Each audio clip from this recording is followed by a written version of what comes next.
நண்பர்களே, India versus west Indies first test match நாளைக்கு October 2ஆம் தேதி அகமதாபாத்தில் மோத போறாங்க. இந்த டெஸ்ட் மேட்சை பத்தி ஒரு ப்ரிவியூ வீடியோ பார்த்தலாம். இந்த மேட்ச்ல வந்து பாத்தீங்கன்னா எங்க நடக்குது, இந்த மேட்ச் எதுல நம்ம வந்து பார்க்கலாம், மொபைல் எப்படி பார்க்கலாம், டிவியில் எப்படி பார்க்கலாம், இந்த மேட்சோட பிச் ரிப்போர்ட் எப்படி இருக்கும், பிளஸ் வெதர் ரிப்போர்ட் எப்படி இருக்கும், பிளஸ் இந்திய அணி இந்த ரெண்டு டெஸ்ட் மேட்ச்லையும் வெஸ்ட் இண்டீஸை வீழ்த்தி வாஷ் அவுட் பண்ணா WDC ஃபைனலுக்கு எந்த அளவுக்கு வந்து முன்னேறதுக்கு வாய்ப்பு அதிகமாகவே இருக்கு. இந்திய அணி லாஸ்டா வந்து பாத்தீங்கன்னா வெஸ்ட் இண்டீஸ் கூட எப்போ டெஸ்ட் மேட்ச் விளையாண்டாங்க, அதில் இந்திய அணி யார் ஜெயிச்சா, யார் சீரீஸ் வின் பண்ணா, எத்தனை வருஷம் கழிச்சு மறுபடியும் இந்திய அணி டெஸ்ட் மேட்ச் வந்து வெஸ்ட் இண்டீஸ்க்கு எதிராக விளையாட போறாங்க. இதற்கு முன்னாடி இருந்த 3 ஜாம்பவான் இந்திய அணியில வந்து இப்போ வந்து இந்த டெஸ்ட் மேட்ச்ல விளையாடல.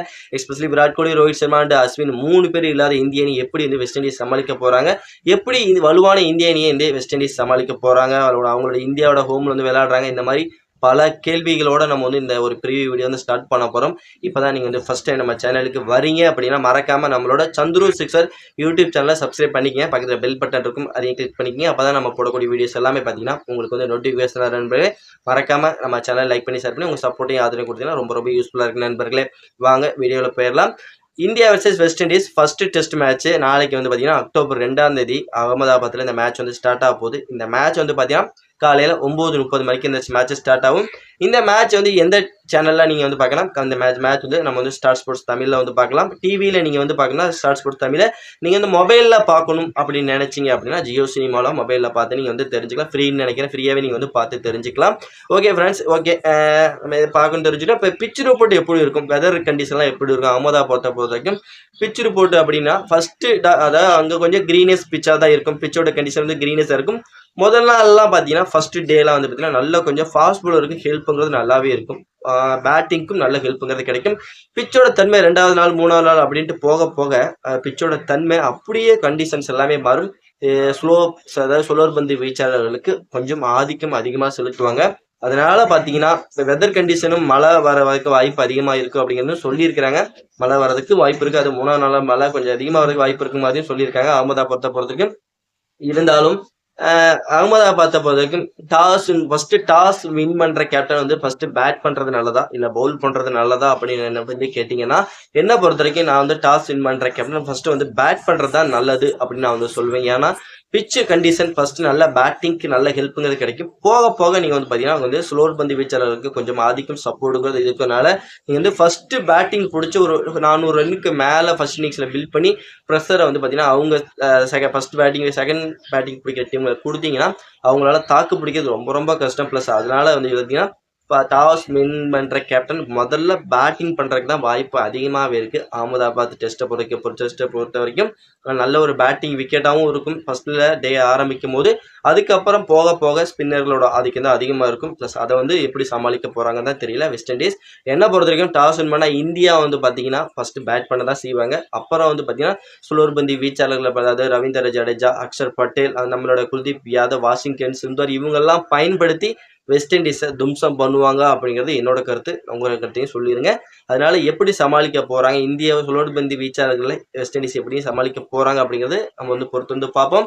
பிளஸ் அது மட்டும் இல்லாம லாஸ்டா இந்த வெஸ்ட் இண்டீஸ் இந்தியா இப்போ வந்து விளையாண்டாங்க அப்படின்னா 2023 ஒரு சீரீஸ் விளையாண்டாங்க. ஜூலை மாதம் 2023 அந்த டெஸ்ட் சீரீஸ் இந்தியா தான் வின் பண்ணாங்க. ஃபர்ஸ்ட் டெஸ்ட் மேட்ச் இந்தியா ஜெயிச்சாங்க. 2வது டெஸ்ட் மேட்ச் வந்து பார்த்தீங்கன்னா மழை காரணமாக வந்து டிரா ஆச்சு. அதனால 1-0 அப்படிங்கிற கணக்கில் இந்தியா அணியை வின் பண்ணிட்டு வந்தாங்க. இப்போ வந்து அதுக்கப்புறம் 2 வருஷம் கழிச்சு இந்த 2 அணியும் வந்து ஒரு டெஸ்ட் சீரீஸ் விளையாடுறாங்க. இதில் வந்து பார்த்தீங்கன்னா இந்தியாவுக்கு இந்த ரொம்ப ஒரு இம்பார்ட்டன்டான ஒரு டெஸ்ட் சீரீஸ்னே சொல்வேன். ஏன்னா ஹோமில் விளையாடுறாங்க.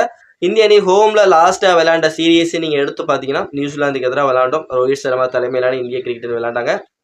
அப்போ வந்து இந்தியா ஒரு மோசமான தோல்வியை தழுவினாங்க நியூசிலாந்துக்கு எதிராக. அதனால தான் வந்து பார்த்தீங்கன்னா லாஸ்ட் இயர் நம்மளால வந்து இந்த WDC ஃபைனலுக்கு போக முடியாததுக்கு ஒரு முக்கியமான காரணமாக இருந்தது. நியூசிலாந்து நம்ம கூட வந்து சீரீஸ் வின் பண்ணிட்டு போனாங்க. நம்மளை தோக்கடிச்சது மட்டும் இல்லை, நம்மளோட ஹோமில் வந்து நம்மளே அட்டாக் பண்ணி ஜெயிச்சுட்டு போனாங்க. அதுக்கப்புறம் ஆஸ்திரேலியா கூட போய் இந்திய அணி அங்கேயே தோத்துட்டு WDC ஃபைனலுக்கு நம்மளால முன்னேற முடியாமல் போயிருச்சு லாஸ்ட் இயர். அதனால ஹோம்ல இந்த ரெண்டு டெஸ்ட் மேட்சுமே இந்திய அணிக்கு ரொம்ப இம்பார்ட்டன்டான ஒரு டெஸ்ட். ஏன்னா ஹோம்ல நடக்கிறதுனால ஹோம் அட்வான்டேஜை கம்பல்சரி பயன்படுத்தினா மட்டும்தான் இந்த வருஷம் மறுபடியும் பார்த்தீங்கன்னா 2027 நம்மளால் இந்த WDC ஃபைனலுக்குங்கிறது முன்னேற முடியும். அதனால ரொம்ப இம்பார்ட்டண்டான இந்த 2 டெஸ்ட் மேட்சுமே இந்திய அணி எப்படியாவது வெஸ்ட் இண்டீஸை வீழ்த்தி 2-0 அப்படிங்கிற கணக்கில் வெஸ்ட் இண்டீஸை வாஷ் அவுட் பண்ணாங்கன்னா நமக்கு WDC போகிறதுக்கான பாயிண்ட்ஸ் கொஞ்சம் வேல்யூ கொஞ்சம் இன்க்ரீஸ் ஆகும். ப்ளஸ் நம்மளோட டாப்பில் இப்போ 3ல் இருக்கும். ப்ளஸ் டாப் 1 போகிறது கூட நல்ல ஹோப்பு நல்ல வாய்ப்புங்கிறது காத்துக்கிட்டு இருக்கு. அதனால நம்ம வந்து மிஸ் பண்ணிடக்கூடாது. சுப்மன் கில்ல பொறுத்தவரைக்கும் அவர் தான் கேப்டன்ஷிப் பண்றாரு. வைஸ் கேப்டனா வந்து பார்த்தீங்கன்னா நம்ம ரவீந்திர ஜடேஜா பண்ணிடுறாரு இந்த வருஷம் இந்த டைம்.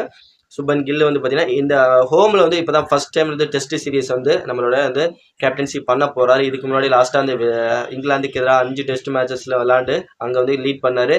அங்கே சீரீஸ் வந்து ஈக்குவல் பண்ணாரு. அவரோட பேட்டிங் பெர்ஃபார்மன்ஸ் நல்லா இருந்தது.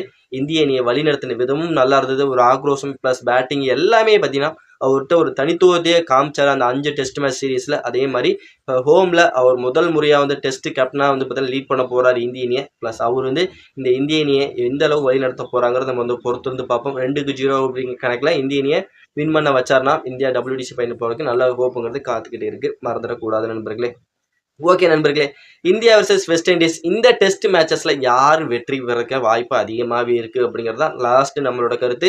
என்ன பொறுத்த வரைக்கும் ஹோம் அட்வான்டேஜ் இந்திய அணிக்கு கொஞ்சம் நல்லாவே இருக்குது. ஏன்னா இந்தியாவிட்ட நல்ல ஒரு பேட்டிங் இருக்காங்க. எஸ்பெஷலி ஜெய்ஸ்வால், KL ராகுல், கில்லு, ஜடேஜா அப்படின்ட்டு இப்போ ஒரு பேட்டிங் பட்டாளமே உள்ளே இருக்கிறாங்க. பவுலிங்கில் பார்த்தீங்கன்னா பும்ரா இருக்காரு, பிரசித் கிருஷ்ணா இருக்காரு, நம்ம சிராஜ் இருக்கா, SP சிராஜ் இருக்காரு, ப்ளஸ் குல்தீப் யாதவ், வாஷிங்டன் சுந்தர், அக்சர் பட்டேல், ரவீந்திர ஜடேஜான்ட்டு அவங்களும் பார்த்தீங்கன்னா பவுலிங் யூனிட்டில் மிரட்டிக்கிட்டு இருக்காங்க. இந்திய அணி பொறுத்தவரைக்கும் பவுலிங் பேட்டிங்ன்ட்டு எல்லா ஃபார்மேட்லையும் இந்தியா பக்காவாக தேர்ந்துட்டு இருக்காங்க. இந்த டெஸ்ட் மேட்ச் இந்திய அணிக்கு ஹோம் அட்வான்டேஜ் ப்ளஸ் டீமும் நல்ல ஃபார்மில் இருக்காங்க. அதனால இந்திய அணிக்கு நல்ல ஹோப்புங்கிறது இந்தியா ஜெயிக்கிறதுக்கு நல்ல ஒரு வாய்ப்புங்கிறது காத்துக்கிட்டு இருக்கு என்னை பொறுத்தவரைக்கும் நான் சொல்லுவேன். ஆனால் வெஸ்ட் இண்டீஸை பொறுத்த வரைக்கும் பார்த்தீங்கன்னா லாஸ்ட்டாக வந்து சீரீஸை தோத்துக்கிட்டு உள்ளே வராங்க. ஆஸ்திரேலியா கூட 3 டெஸ்ட் சீரீஸை தோத்தாங்க. அவங்க கூட வந்து T20 மேட்சும் தோத்துட்டு இந்தியா கூட இப்போ விளையாட வராங்க. அவங்களோட ஹோம்லேயே வந்து பார்த்தீங்கன்னா ஆஸ்திரேலியாவை வீழ்த்த முடியல. அவங்களால மோசமாக தோல்விங்கிறது நிறைய அடைஞ்சாங்க. எஸ்பெஷலி 48 ரனுக்கோ என்னமோ வந்து சுருண்டு போனாங்க. ரொம்ப மோசமாக ஒரு மட்டமான தோல்வியை தள்ளினாங்க.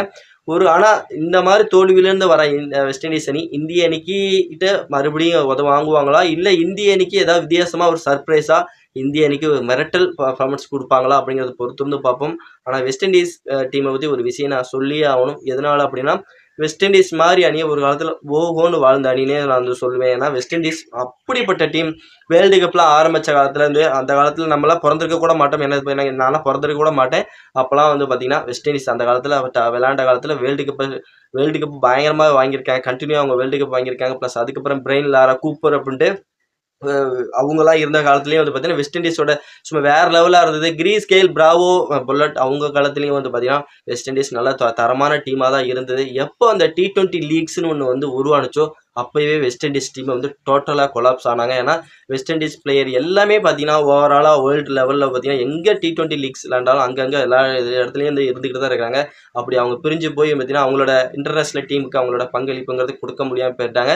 மற்ற டீம்ஸ்க்கு எந்தளவுக்கு அந்த T20 லீக்ஸ் கொடுக்குற அவங்க இம்பார்ட்டன்ஸ் வந்து அவங்களோட ஹோம், அதாவது இன்டர்நேஷ்னல் அவங்களோட தேச நாட்டுக்காக அவங்களால கொடுக்க முடியாது தான் பார்த்தீங்கன்னா அந்த டீமோட மோசமான பர்ஃபார்மன்ஸுக்கு இப்போ ஒரு உதாரணமாக இந்த வெஸ்ட் இண்டீஸ் இப்போ சொல்லலாம். அந்த அளவுக்கு ஒரு மோசமான ஒரு பர்ஃபார்மன்ஸ் வந்து வெளிப்படுத்திட்டு இருக்காங்க. வெஸ்ட் இண்டீஸ் ஒரு தரமான பிளேயர்லாம் இருந்தும் ப்ளஸ் வெஸ்ட் இண்டீஸால் இப்போ வந்து ரொம்ப வந்து இக்கட்டான சூழ்நிலை இருக்காங்க. ப்ளஸ் எல்லா மேட்சஸும் எல்லா சீரீஸும் தோத்துக்கிட்டு இருக்காங்க. இப்போ வந்து நேபாளுக்கு எதிராக நீங்கள் வந்து T20 நீங்கள் வந்து பார்த்தீங்கன்னா தெரிஞ்சிருக்கு. ப்ளஸ் அங்கேயும் தோல்வி மேலே தோல்வியாக தஞ்சு என்னையா வெஸ்ட் இண்டீஸாயா அப்படிங்கிற மாதிரி சொல்ல வச்சுட்டாங்க. ஒரு சாதாரண டீம் நேபாள், அந்த டீமுக்கு எதிராக கூடயா தோப்பீங்க அப்படிங்கிற அளவுக்கு வெஸ்ட் இண்டீஸ் சொல்ல வச்சுட்டாங்க. இருந்தாலும் மோசமான டீமாக இருக்கிறாங்களே இப்படி வெஸ்ட் இண்டீஸ், ஒவ்வொன்றும் வாழ்ந்த டீமியா. ஷமிலாம் கேப்டன்சி பண்ணும்போது 2 டைம் T20 வேர்ல்டு கப்லாம் வாங்கினீங்க. அப்படிப்பட்ட டீமா இப்படி மோசமாக இருக்கீங்க. கொஞ்சம் கூட எதிர்பார்க்கல இப்படி வெஸ்ட் இண்டீஸ் மாறுவாங்க அப்படின்ட்டு. ஓகே ஃப்ரெண்ட்ஸ், இருந்தாலும் காலம் எல்லாத்தையும் மாற்றும் கண்டிப்பாக மாற்றும் நண்பர்களே. அதற்கு முன்னாடி இந்த வீடியோ உங்களுக்கு பிடிச்சிருந்ததுன்னா மறக்காமல் நம்ம சேனல் லைக் பண்ணி ஷேர் பண்ணி உங்கள் சப்போர்ட்டிங் ஆதரவு கொடுத்தீங்கன்னா ரொம்ப யூஸ்ஃபுல்லாக இருக்கும். இந்த ஃபர்ஸ்ட் டெஸ்ட் மேட்ச்சில் இந்தியா அணி ஜெயிப்பாங்களா, இல்லை இந்தியா அணிக்கு ஏதாவது ஒரு சர்ப்ரைஸ் விதமாக இந்திய அணிக்கு ஒரு நெருக்கடியை வந்து வெஸ்ட் இண்டீஸ் கொடுப்பாங்களா அப்படிங்கிறத நம்மளோட கமெண்ட் செக்ஷனில் கமெண்ட் பண்ணியிருக்கேன். மறக்காமல் நம்மளோட சந்துரு சிக்ஸர் யூடியூப் சேனலை சப்ஸ்கிரைப் பண்ண மறந்துடாதீங்க. சப்ஸ்கிரைப் பண்ணிக்கிங்க. பக்கத்தில் பெல் ஐக்கான் இருக்கும், அதையும் கிளிக் பண்ணிங்க. அப்போ தான் நம்ம போடக்கூடிய வீடியோஸ் எல்லாமே பார்த்தீங்கன்னா உங்களுக்கு வந்து நோட்டிஃபிகேஷன் நண்பர்களே. நம்ம வந்து நெக்ஸ்ட் வீடியோவில் பண்ணலாம். Bye friends.